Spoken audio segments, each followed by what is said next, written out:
I need the next biggest artist right now in the game, but it got to be on some street shit. And I know, you know, maybe not coming to you is the best option I got, but we here with it, you know. Yeah, I feel you, homie. Tell me, what kind of guy are you looking for? How it can be any type of guy? Black. You could find a black guy easy. If y'all looked in Philadelphia, have you looked in Huntsville? Huntsville? I'm just trying to think of places where it's easy to find a brother, you know? I think if you got... Jackson, Mississippi. Wow. That's where you gotta go, homie. Yeah. So tell me this. You could find a brother easy there at a gas station. Hey, all that brother talk, let's cut that shit. What's up, y'all? I got a very special video for y'all. It's about blacks. Me. It's about us this time. And today, we're gonna look at the best representations of black people. And despite years of whack-ass material depicting us as anything less than human, we have managed to have a few good representations. I wouldn't say it's a lot, but we still got some out there. We're gonna really like delve deep into their characters and what really makes them tick and why they are the best representation for our people. If you're interested, keep watching because it's about to get black up in here. Let's keep it going. Let's get it. Now let's start with my dog Cyborg. Now, depending on your age, you can see one or two things. You can see the teenager that is just powerful and he's just exudes nigga energy. Or you remember the version where they turned him into a thick ass twerk jerk. But anyways, Victor Stone, the hardest name in the game, he was the highlight of the show. He was half man, half robot, full nigga, and he was confident in every aspect of his character. And what I mainly respected about his character was that he was nerdy and strong. This guy really emphasized what it meant to be a black nerd. He was written with layers. And let's be for real, how many of us was yelling booyah when we were kids? Everybody. I know everybody was yelling booyah, bro. And overall, Cyborg showed that black boys can be in STEM, they can be funny, they can be cool, they can be strong. And that balance alone, elite writing. When there's trouble, you know what to do. Call Cyborg, he can You see, this is my nigga. Cause he's Cyborg. Doodle, something like that. Oh yeah. Nah, big fluffy. That's right. And he can rap? Oh yeah, baby. Somebody's been working out. Whoa, hey, Star. Listen. I don't know if I was the only one, but I could have saw this. I could have saw a little Cyborg with Starfire. Am I tripping for that? I'm tripping, am I? Y'all want her to be with Robin so bad? No, wait. Cyborg had Jinx. He loved him some Jinx, didn't he? He do anything for Jinx, wouldn't he? Hey, y'all can laugh. Look who he's next to, a baddie. Cyborg, you can. Let's go, Cy. Let's go, Cyborg. Let's go, Big Vic. You have reached your limit. You cannot win. Yes, I can. Big Vic. Cyborg went from this cool shit to I love your pink hair. I love your evil glare. You're bad for me, girl, but I just don't care.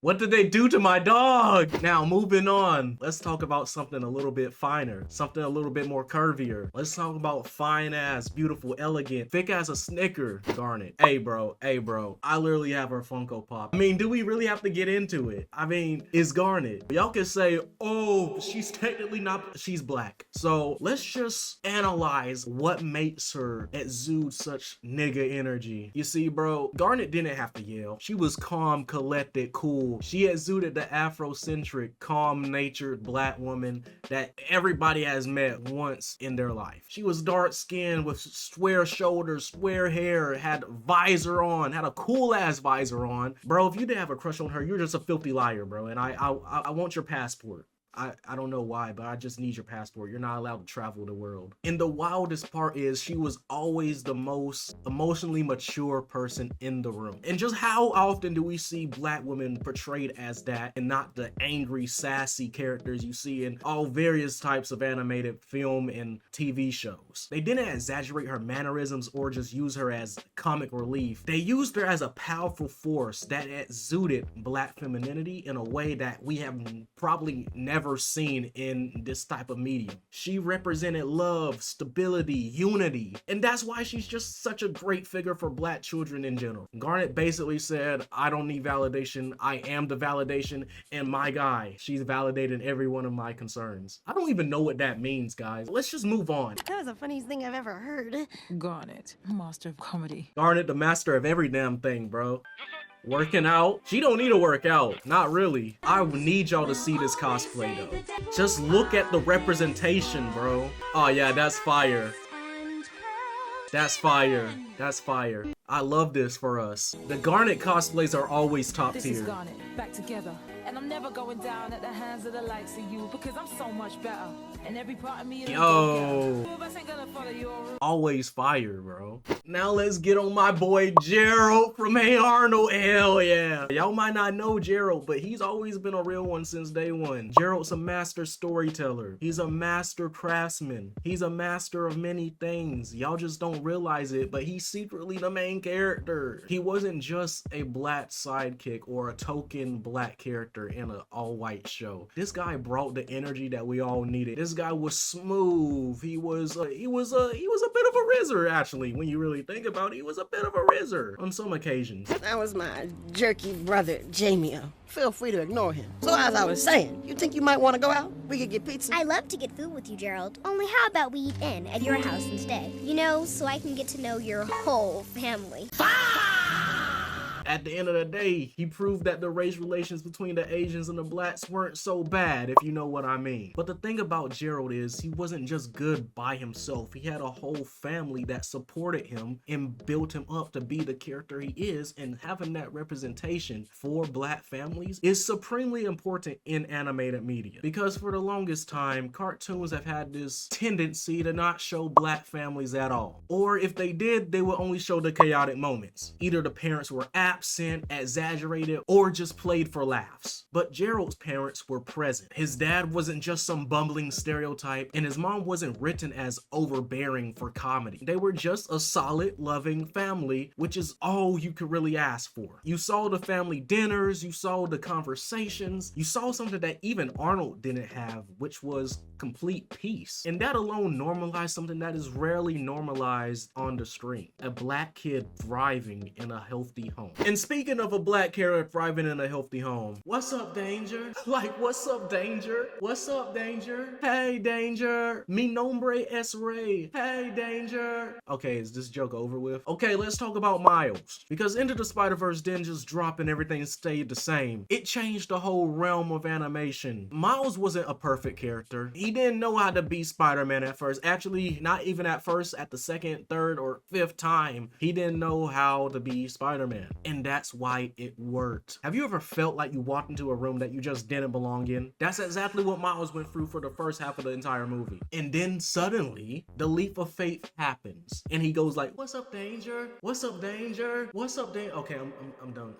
I promise I'm done. And then it's just instant goosebumps from there, bro. And he beats up motherfuckers for justice. And he does it in such a way where it just embodies the swagger of a black teenage boy. Full of the exaggerated swagger of a black teen. It gives me goosebumps every time he does it. You see, Miles' journey centers around belonging. He struggles with confidence, he's always questioning himself, and he's trying to figure out if he truly belongs with all of the other Spider-Men. But through proper leadership and mentorship, he learns to build his own identity through trial and error and growth. And not just that, his whole design reinforces his individuality. The motherfucker is Afro-Latino, he got Jordans on his feet, he got the hoodie underneath the suit, he got music in the headphones, and he's just swinging through New York City with his culture on his back. Bro, he's just him. And ultimately, he showed that the Spider-Man mantle can reflect multiple identities. So you see, this movie was not just a superhero origin story, it was a cultural movement. Society with all the best spider people in it? Look at him chilling with his old girl, with old white girl. He loved the snow bunnies, don't he? Oh, yeah? Let's see that. See how cool he's swinging too, bro. You never see this in Spider-Man movies. This is why he's my favorite Spider-Man. Just surrounded by culture. The aesthetic is amazing. They better come out with the next one pretty soon or I'm gonna get pissed, bro. Now let's talk about the most employed Disney princess I've ever seen in my life, Tiana. Now, the Princess and the Frog is not the best representation of us. For a majority of the movie, she is a frog. Aside from that, and I'm talking about the first 25% of the movie, I believe it was was perfection. I mean, the girl had 2 jobs. She was working her ass off every day. She was grinding to get past the restraints of white America. And I ultimately love how this wasn't a here nigga damn princess. She wasn't just a white princess spray painted black. She was her own thing. She is very much differentiated from the previous princesses that we've dealt with so far. She was a tired workaholic that relied on nobody but herself. Now, how relatable was that in 2026? Now, tell me.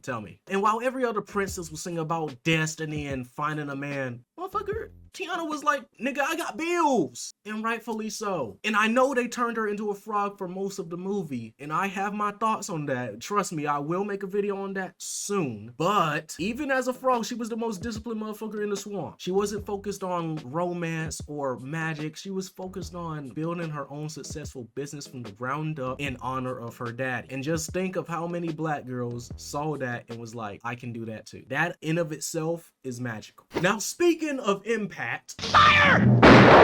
Now, before you click off, hear me out. Daffy Duck. I thought y'all were gonna hear me out. I said hear me out. Daffy may not be black, but he's black. I mean, come on. That's not a good argument, is it? Okay, let me break it down. He exudes the dramatic confidence, the swagger, the give it to me now type of energy that we want from our black boys. The exaggerated swagger. Okay, I'm just fucking around, bros. I think we can move on. He's black, damn it! Now, Lashana from Total Drama. Woo! She walked in, came in confident. Everybody wanted Lashana, don't you lie. She was loud, funny, chaotic. In my opinion, she's the only example of the loud black woman stereotype not being completely offensive. Now, admittedly, sometimes they did lean into bad stereotype categories, but overall, Lashana had depth. She had deep friendships, emotions, and she wasn't just there as the butt of a joke. She was a central character that got fucked over time and time again. And what black woman can't relate to that? On the real shit though, she got done dirty in season 1. So yeah, we need to redo that shit and get her back, and we need to have a reboot and just have her win every season because she got done so fucking dirty. That shit pissed me the fuck off. Now let's talk about my boy Darwin. Unlike Daffy, Darwin's completely black. Listen, I don't want to hear it. He's already been on the poster for Cartoon Network's Black History Month. Shut the fuck up. He's black. We all know this. He's wearing the black kicks. He got that black energy, bro. We already know. I'm not gonna go through it time and time again. The guy is black. Now, Darwin is empathetic. He's emotionally aware. He protects his family no matter what. He don't play about Gumball now. He don't play about his gummy gum. They love each other. Possibly too much for brothers. Way too much. But that's why he's the GOAT. Have you seen a plethora of times black characters have been written as apathetic, emotionally unaware, and just overall nasty? Yeah, he's the opposite of all of those stereotypes. He feels literally every emotion. He's happy. He's sad. He's a whole rainbow of emotions. And rainbow is an appropriate word because between him and Gumball, I don't know what's going on. I mean, but that kind of softness is important to portray in black characters because it shows black kids that you don't just have to be one singular emotion. He shows that strength can look like compassion, and he shows that masculinity can be vulnerability, and ultimately he shows that being sensitive does not make you weak. Yo, look at Darwin. Oh, Darwin about to eat that. You know Darwin about to eat that. Don't give no fucks. What episode is this? When you take this mask off, you will be one of us. Oh, hell yeah. How did he eat that through the mask? What the fuck don't I know about Darwin? He's way more real than Miles Morales, low-key. When you really think about it, this nigga's real. Whoa, do we need a Darwin comic? Do we need a Darwin movie? Whoa. Oh yeah, Darwin's a real one. Darwin's a real one, that's for surely. Overall, what do all of these characters have in common? They weren't punchlines, they weren't stereotypes, they were something bigger. They were layered. They had personalities aside from their skin color. They were some of the best characters within their show. And it's because they had writing dedicated to making them seem more than just a token. You see, for decades, animation tried to make us side characters, sidekicks, and side niggas. But now, we're the leads of the show. The central character. creators. I guarantee you, we're not gonna stop there. We have more black creatives in the writing room and more black animators calling the shots. And that means more authentic stories with our faces on them. Because the era of being a token character is dead and us niggas are gonna take over and you're just gonna have to deal with that. Now leave more examples of black excellence in the comments and I'll make a part 2. And until the next time, I don't have an outro. Y'all know this. Y'all know I don't have an outro, so just get the fuck out of here. We gone.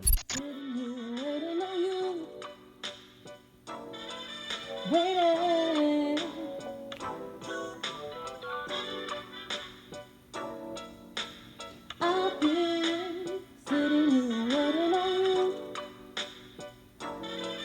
baby.